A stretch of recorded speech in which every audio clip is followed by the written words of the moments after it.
anyone told you that you need a huge following to start making money online, that's a huge lie. So if you don't know me, I'm Saray, almost stay-at-home mom. 2 years ago, I was a stressed out stay-at-home mom. I was just tired of living paycheck to paycheck, skipping bills, being an old mommy, and I really wanted to help my overworked husband financially.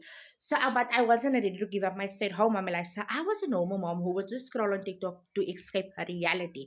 I'm not an influencer, I'm not a content creator. I didn't have a huge following. In fact, I literally opened up a new TikTok account and start following a step-by-step blueprint that literally showed me exactly how I could earn in US dollars from home using my phone, working just 2 hours a day. Let me tell you, imagine making 1,800 Rand.